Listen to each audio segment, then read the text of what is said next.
میری طرف سے تمام دوستوں کو السلام علیکم۔ آج ہم آپ کو بتانے جا رہے ہیں ہندو مذہب کے 6 اہم فرقوں کے بارے میں۔ نمبر 1 وشنو کے ماننے والے، نمبر 2 شیو کے ماننے والے، نمبر 3 شکتی کے ماننے والے، نمبر 4 گنپتی کے ماننے والے، نمبر 5 سوریا کے ماننے والے، نمبر 6 سمارت سوتر کے ماننے والے۔ دوستو، ویڈیو کا باقاعدہ آغاز کرنے سے پہلے تمام نئے آنے والے دوستوں کو میرے چینل سمیر ٹی وی پر خوش آمدید۔ اگر آپ نے ابھی تک یوٹیوب پر موجود ہمارا channel Sameer T V subscribe نہیں کیا ہوا تو جلدی سے چینل کو سبسکرائب کر لیں اور ساتھ موجود بیل آئیکن پر پریس کر دیں تاکہ تمام معلوماتی ویڈیوز کے نوٹیفیکیشن آپ کو بر وقت ملتے رہیں۔ وشنو مت، یہ فرقہ وشنو کو رب اعلیٰ کائنات کا محافظ اور رزاق مانتا ہے۔ وشنو کو 4 بازوؤں کے ساتھ مقدس جوہرات کوستھا پہنے تخت پر بیٹھے دکھایا جاتا ہے۔ یہ ایک عقاب گروڈ پر سوار ہے جس کو بھی انسانی شکل میں پیش کیا جاتا ہے۔ اس کی بیوی لکشمی ہے جو دولت کی دیوی ہے جو مودبانہ اس کی خدمت میں رہتی ہے۔ لکشمی کی سواری مور ہے۔ وشنو کے ماننے والے لکشمی، گروڈ، مور، ہنومان کی پرستش کرتے ہیں۔ وشنو سمندر کی گہرائی میں 1000 سر والے سانپ شیش پر سویا رہتا ہے۔ جب کوئی کائنات کو تباہ و برباد کرنا چاہتا ہے تو پھر جاگتا ہے۔ چنانچہ کائنات کو بچانے اور برائیوں سے بچانے کے لیے مختلف مواقع پر اس نے 9 بار جنم لیا اور 1 بار جنم لینے والا ہے، جو کچھ اس طرح ہے۔ متسیا، اس نے مچھلی کی شکل اختیار کر کے ایک سادھو منو کی مدد کی تھی۔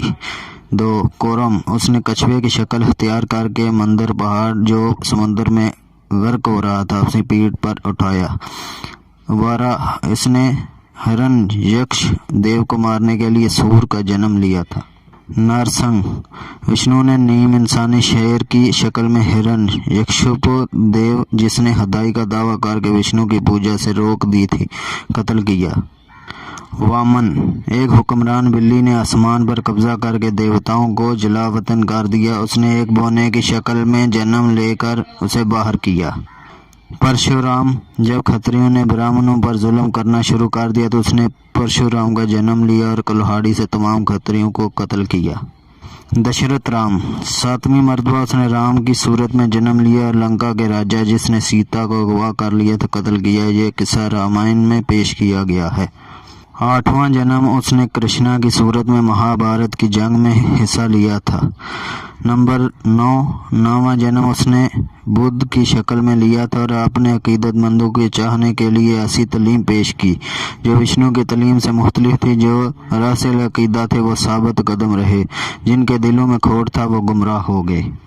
کالکی، وشنو کا 10واں اور آخری جنم جب دنیا برائیوں کے آخری کنارے تک پہنچ جائے گی تو وہ کالکی کی شکل میں ایک گھوڑے پر سوار تباہی کی تلوار لیے اور دنیا کو برباد کر کے ایک نئی دنیا آباد کرے گا۔ یہ فرقہ مزید ذیلی فرقوں میں بٹا ہوا ہے۔ اس کی اہم کتابیں ہری ونش، وشنو پران ہے۔ یہ فرقہ بھکتی اور مکتی کو اہم ذریعہ سمجھتا ہے۔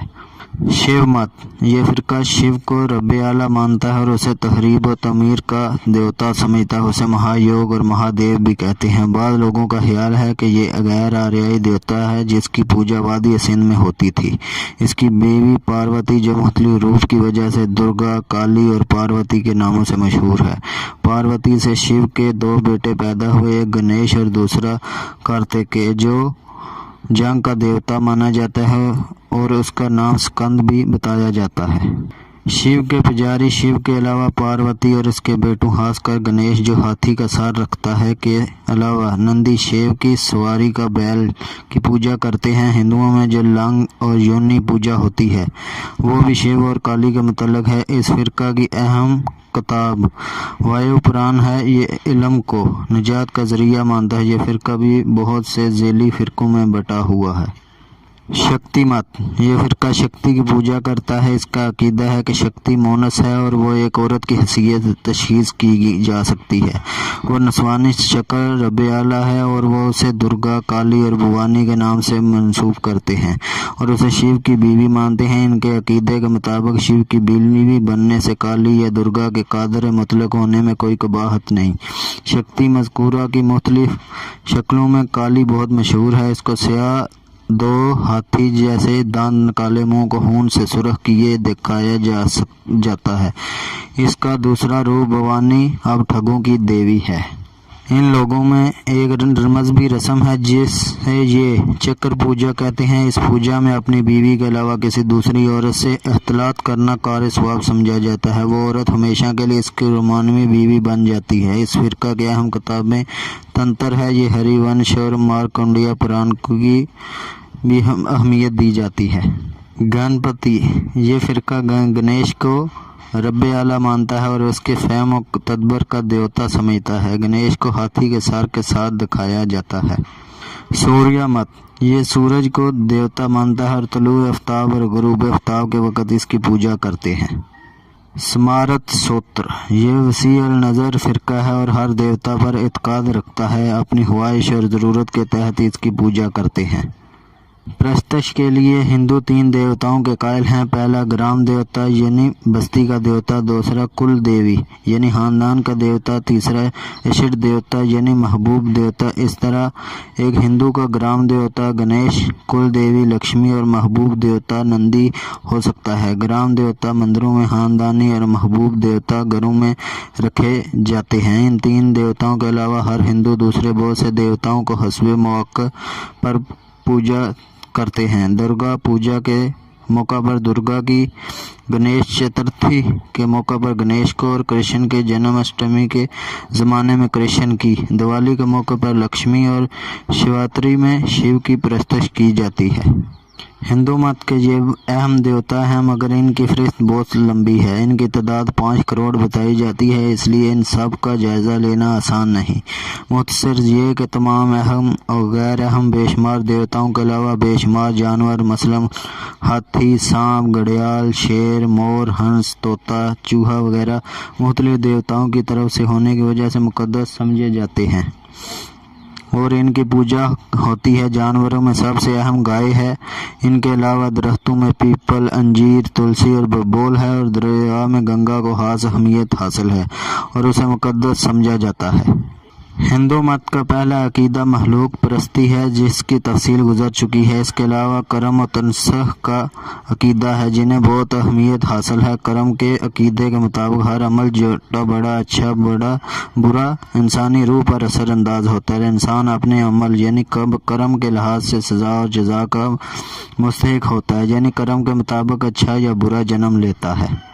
इनका दूसरा अकीदा आवागौन के मुतल्लिक है जो वेदी ऐद में कुछ इस तरह था। फिर भगवद गीता में कृष्ण ने मुतअद्दिद जन्म की तालीम ने इसके लिए मवाद फराहम किया, यहाँ तक कि हिंदू ऐद में पूरी तरह मुस्तहकम हो गया। इस अकीदे के मुताबिक इंसान को सिर्फ एक ज़िंदगी नहीं मिलती, चनाचा वो मरने के बाद फिर जन्म लेता है और यह सिलसिला चलता रहता है। हर मौत के बाद इसका अमालनामा यानी मौत के देवता के सामने पेश होता है और उसे जांचता है और रूह को सफाई पेश करने का हुक्म देता है। फिर रूह को उसके अमाल के मुताबिक नरक में कुछ दिनों के लिए भेज देता है।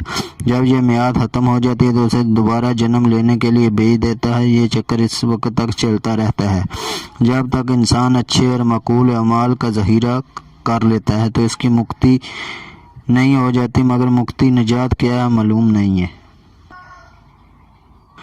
हिंदू रस्म में यज्ञ यानी कुर्बानी को बहुत अहमियत हासिल है। ये आर्यों की रस्म थी जो हिंदू ऐद तक जारी रही। मुख्तलिफ राजाओं के ऐद में घोड़े की कुर्बानी का तज़किरा मिलता है। अव्वल में आदमी की कुर्बानी भी राइज थी, जानवरों की कुर्बानी को अहमियत हासिल है। आज भी इस काली को सैकड़ों भैंसों की कुर्बानी चढ़ाई जाती है।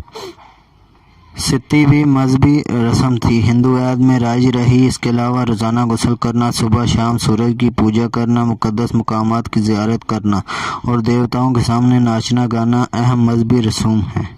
प्यारे दोस्तों, ये वीडियो अगर आप लोगों को पसंद आई हो तो इस वीडियो को लाइक ज़रूर कर दें। अगर हो सके तो इस वीडियो को व्हाट्सएप और फेसबुक पर अपने अहबाब के साथ ज़रूर शेयर करें ताकि हमारी हौसला अफजाई के साथ साथ आप लोगों की मालूमात में भी इजाफ़ा होता रहे। अगली वीडियो तक के लिए मुझे दें इजाज़त। अल्लाह निगहबान।